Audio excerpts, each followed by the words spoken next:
It's the Real Estate Podcast, brought to you by ANZ Home Loans for financial well-beings. I mean, look, it's still fairly affordable. It has moved up over the last, say, 5 years. If you look at just houses, for example, in 2019, the median house price was $770,000 increase from then till now, which isn't too bad considering what's happened over the last 5 years, especially as well. And that is Archie in Victoria, where there is a lot going on at the moment in real estate. We'll get back to him in just a moment. Welcome back to the Real Estate Breakfast on another Friday. Yeah, they are rolling around pretty quickly. Once again, heading towards another weekend after maybe a successful week for you. Or was it not? Was it the complete opposite? At least the weekend gives you another couple of days to binge out on property listings. And of course, good luck with some of the auctions that are coming up on Saturday. It is a Friday, July the 4th. It's a big date, of course, in America, but we are ahead of them, so that will fall for them tomorrow on our Saturday. Now, first home buyers, you've got a narrow window of opportunity, you're being told, with a new report highlighting the Australian suburbs where it's actually cheaper to buy than rent.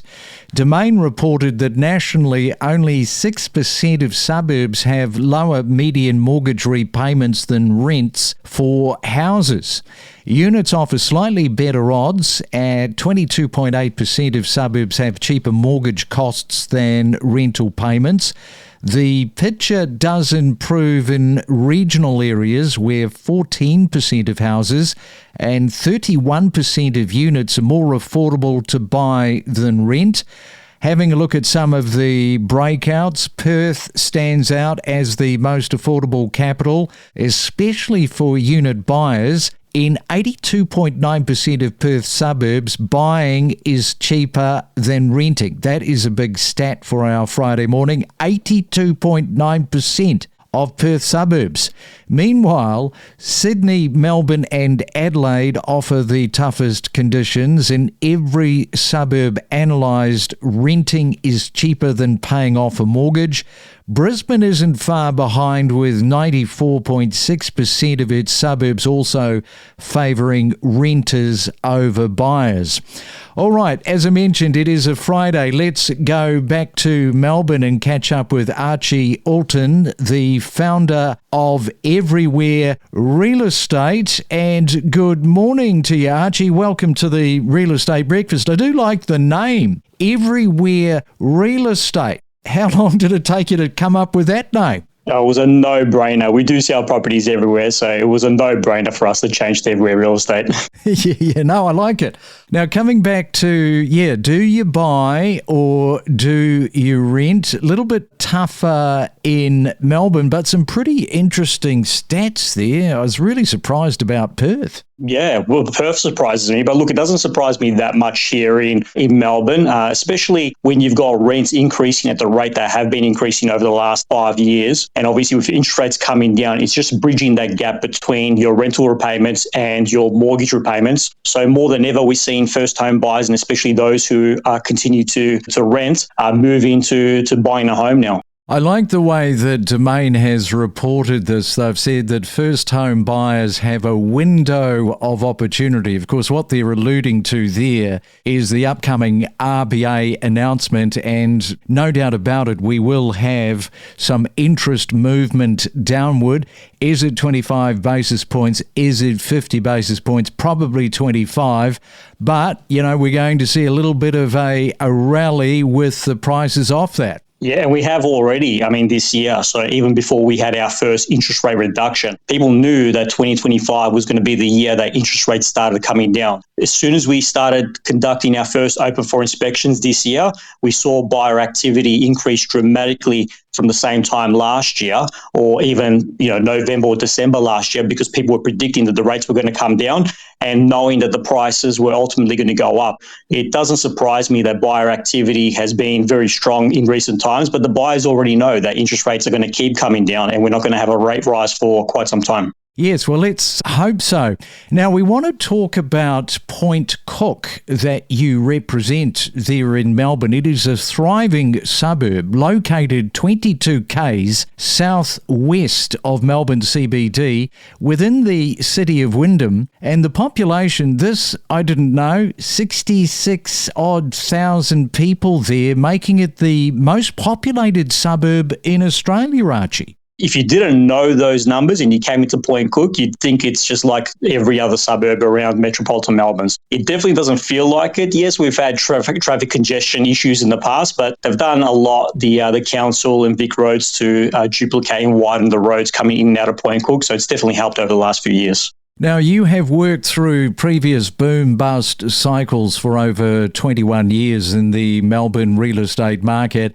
I want to ask you, what makes the current surge in Point Cook particularly different from past cycles? Yeah, well, I think what's happening in Point Cook, and it probably goes for most parts of Melbourne, is it's different from past surges because it's not driven just by emotion or speculation. It's driven by fundamentals. In past booms, we've seen rapid investor speculation, obviously loose lending and government stimulus overheating the market. Yes, we have a little bit of that in this market as well, but there's organic demand. So that comes from population growth at record highs.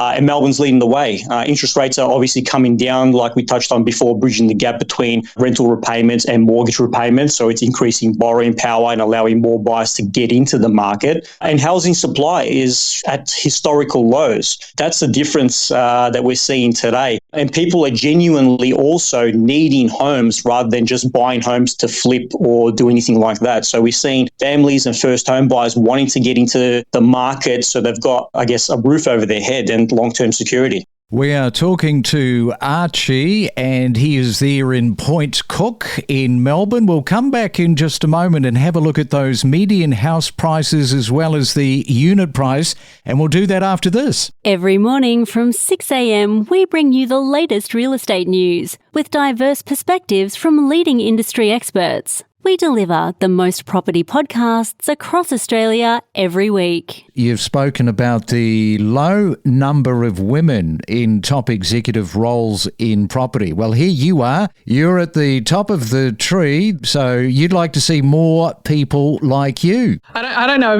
more people like me exactly, but definitely more women in leadership roles. I think a lot of times, some women don't put themselves out there, or they think that, they can't have a family and a, career, and, which one's going to sacrifice. And I would just encourage people to actually step up and put themselves out there and continue to believe in themselves and grow and take the opportunities when they're there. And that's one thing that I've noticed in our group, because there's probably belief when other women look at me and see what I have achieved over my time, 2 children, etc., and the CEO role, that they probably believe it's possible. And we have got just as many women business owners in our organisation as we do males. Eager to expand your property expertise? Enhance your real estate know-how with us. Hey, it is a Real Estate Friday. Looking forward to the weekend. Just got to get through today. A little bit of information about residents of 44 public housing towers across Melbourne are voicing growing concerns over the Victorian government's plan to demolish the buildings by 2051. Now, many long-term tenants, they are fearing the redevelopment will displace vulnerable communities, and critics argue the shift could result in higher rents, smaller homes, weaker tenant protections, and the gradual gentrification of immigrant neighbourhoods. So that is something to watch. No doubt you have been following that, Archie, and we'll have a look right now at the Point Cook median house price, $770K, and the median unit price there at $530K. I mean, look, it's still fairly affordable. It has moved up over the last, say, 5 years. If you look at just houses, for example, in 2019, the median house price was $770,000 increase from then till now, which isn't too bad considering what's happened over the last 5 years, especially as well. But, I mean, from our perspective, when we look at similar homes that we've sold over the last few weeks compared to homes we've sold, which are very similar even late last year, we've seen a dramatic shift in those prices. Now, coming back to Point Cook, why do you still believe that Point Cook is still underpriced, especially when compared to suburbs the same distance from the CBD in other parts of Melbourne? Well, I mean, if we look at, say, 21, 22 kilometres outside of the CBD, the southeastern suburbs are obviously untouchable, hundreds of thousands of dollars more. But if we go out to the north, we're going to end up in areas like Broadmeadows, Meadow Heights and Roxburgh Park. Obviously, they've had their issues in the past. Also, when you come down the highway towards the western suburbs, I mean, sooner or later, this Westgate Tunnel project is going to be completed and we're going to have two ways of accessing the CBD through the Westgate Bridge and under the Westgate Tunnel. So it's just going to make accessibility to the western suburbs much better. We've got amazing schools, a coastal lifestyle here, which people don't know about, and beautiful parks. It's got everything you need for a nice family to find a nice home under $700,000 or just over $700,000 near news.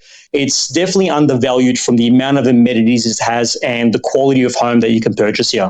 Does it tend to fly under the radar? Because we were having a discussion here this morning talking about the fact that, hey, we have never ever highlighted Point Cook and somehow it has flown under our radar for the last few years. It has, because everyone gets distracted by Williamstown, which obviously everyone knows about. But yeah, most people just go past Point Cook. And especially when we have people moving from interstate, one of the questions they ask me is, why is it so cheap?